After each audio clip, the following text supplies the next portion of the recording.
فقول اذهبا الى فرعون انه طغى، ایک جگہ یہ ارشاد فرما رہے ہیں حضرت اذهبا ان کے مخاطب حضرت موسیٰ علیہ السلام اور ان کے بھائی حضرت ہارون علیہ السلام ہیں.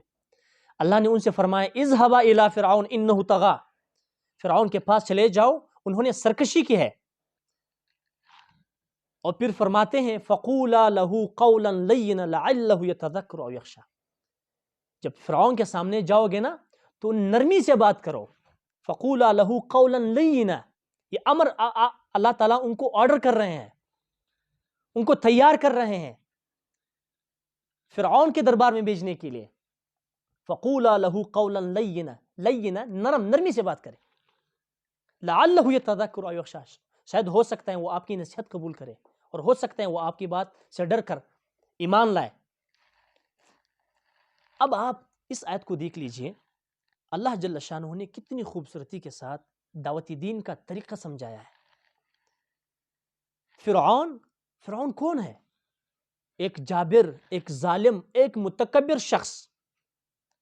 ان کے تکبر کا قرآن مجید نے ان کا نقشہ کھینچا ہے. قرآن مجید میں اللہ تعالیٰ فرماتے ہیں فحشر فنادا فقال انا ربکم الاعلی. کتنا بڑا دعویٰ کیا اس ظالم نے، اس متکبر شخص نے کیا کہا؟ لوگوں کو جمع کیا اور کہا انا ربکم الاعلی، الیاذ باللہ، اور کہا کہ میں سب سے بڑا خدا ہوں. there is no God except me، سب سے بڑا خدا میں ہوں. انہوں نے خدا کی خدائی کو چیلنج کیا اور زمین پر خود کو بڑا خدا کہلوانے لگا. ایسے شخص کے دربار میں جب اللہ جل شانہ اپنے دو برگزیدہ بندے جو وقت کے نبی ہیں حضرت موسیٰ علیہ السلام اور حضرت ہارون علیہ السلام کو ان کو بیچ رہے ہیں، ان کو کیسے تیار کر رہے ہیں کہ آپ جا کے ان سے نرمی سے بات کریں. تو دعوت دین کا طریقہ کیا ہے؟ آپ جب اگلے شخص کو دعوت دے رہے ہیں، اس میں پہلی شرط یہ ہے کہ آپ للہیت، اخلاص، آپ کے دل میں ان کے لیے ہمدردی ہو. جب آپ کے اخلاص نیت سے آپ کی نیت صاف ہوگی اور آپ اس شخص کی ہمدردی دل میں لے کر ان کے پاس جائیں گے تو یقین کیجئے آپ کی دعوت تیر کا کام کرے گی، آپ کی بات وہ ایکسپٹ کریں گے. دوسری بات، ان کو ذلیل کرنا مقصود نہ ہو کہ آپ ان کے اندر کوئی عیب دیکھ لیں، کوئی خرابی دیکھ لیں، آپ لوگوں کے سامنے ان کو ذلیل کریں، یہ مقصد قطعاً نہ ہو. اگر یہ مقصد ہو تو یہ دعوت رائیگان جائے گی، وہ کبھی بھی قبول نہیں کرے گا، وہ کبھی آپ کی اس بات کو ایکسپٹ نہیں کرے گا، آپ سے ایگری نہیں ہوگا. تو ہمدردی ہو، اخلاص ہو، اور اس شخص کو تذلیل، ان کی ضلالت، ان کو تذلیل کرنا مقصود نہ ہو لوگوں کے سامنے، تب جا کر دعوت کا کام اور یہ آپ جو مشن لے کر ان کے پاس جاتے ہیں، دیکھ لیتے ہیں پھر وہ کیسے کام کر جاتے ہیں. آج کل سب سے بڑا مسئلہ رویوں کا ہے. جو بیہیو ہیں، جو بیہیویئر یہ لوگ ہم کسی کو دعوت دیتے ہیں، ہم رکھتے ہیں، یہ بڑا مس بیہیو ہے. لہجہ ٹھیک ہونا چاہیے. لہجے کی کرخی بہت سے مسائل کو جنم دیتی ہے. لہجہ نرم ہو، نرم لہجے میں آپ بات کریں گے، بے شک آپ اچھی بات نہ کریں. اچھی کا مطلب یہ ہے کہ آپ ان کے مزاج کے مطابق نہ کریں، آپ ان کے مزاج کے مطابق لیکن بات کریں، نرمی سے کریں، وہ شخص مان لے گا. لیکن آپ اچھی بات کریں، آپ حق بات کریں، لیکن آپ کا لہجہ ٹھیک نہ ہو، آپ کی لہجے میں کرخی ہو، وہ شخص قبول نہیں کرے گا، وہ ایکسپٹ نہیں کرے گا. ایک اور جگہ اللہ تعالیٰ ارشاد فرماتے ہیں ادعو الی سبیل ربک بالحکمت والموعظۃ الحسنہ. حکمت کے ساتھ آپ کی اسٹریٹجی بالکل کمپلیٹ ہونی چاہیے.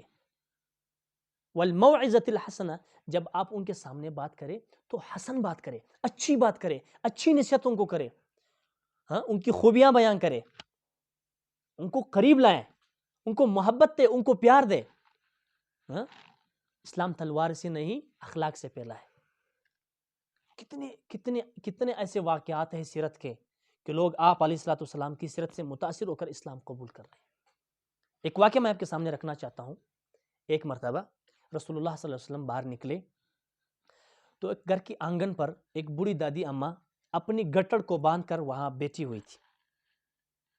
رسول کریم صلی اللہ علیہ وسلم ان کے قریب آئے اور کہا اماں آپ کیا کر رہی ہیں؟ اس نے کہا بیٹا میں یہاں سے کوچ کرنا چاہ رہی ہوں، میں یہاں سے جانا چاہتی ہوں، اس شہر سے نکلنا چاہتی ہوں. رسول اللہ صلی اللہ علیہ وسلم نے ان کی ریزن پوچھی، ان سے وجہ پوچھی کہ ان کے اسباب کیا ہیں، ان کی وجہ کیا ہے؟ تو انہوں نے کہا کہ ہاں اس مکے کے اندر ایک جادوگر، ایک کاہن اور ایک شخص آیا ہے جو ہمارے آباء و اجداد کے دن کو برا بلا کہتا ہے، جس دن پر ہم صدیوں سے چلے آ رہے ہیں، اب ایک جوان اٹھ کر ہمارے اس دن کو برا بلا کہتا ہے جس پر ہمارے آباء و اجداد مر چکے ہیں۔ تو میں اور لوگ یہ بھی کہتے ہیں کہ ان سے اگر سامنا ہو تو وہ جادوگر ہیں، وہ پھر اس کی بات ضرور ماننی پڑے گی۔ تو ان کے جادو سے بچنے کے لیے ہاں میں یہاں سے جانا چاہتی ہوں۔ آپ علیہ السلام نے کچھ نہیں کہا۔ رسول اللہ صلی اللہ علیہ وسلم نے فرمایا اماں جی یہ آپ کا جو بوجھ ہیں، یہ گٹڑ ہیں، یہ بہت بھاری ہے، یہ میں لے جاؤں جہاں تک آپ جانا چاہتی ہے؟ تو اس نے کہا بیٹا یہ بہت اچھا ہوگا اگر آپ یہ وہاں تک میرے ساتھ لے چلے، یہ تو بڑی اچھی بات ہوگی۔ رسول اقدس صلی اللہ علیہ وسلم نے ان کے بوجھ کو اٹھایا، چلتے چلتے راستے میں وہ عورت آپ علیہ السلام کو نصیحت کر رہی ہے، کیا کہتی ہیں؟ بیٹا اللہ نے بڑی اچھی جوانی دی ہے، اب بہت اچھے اخلاق، عمدہ اخلاق اللہ نے دیے، خیال کرنا اس کے جال میں آپ پھنس نہ جائے، اس شخص کے ساتھ سامنا نہ کرنا، اس شخص کا سامنا نہ ہو جائے آپ کو، ایسا نہ ہو کہ آپ دن سے پھر جائیں۔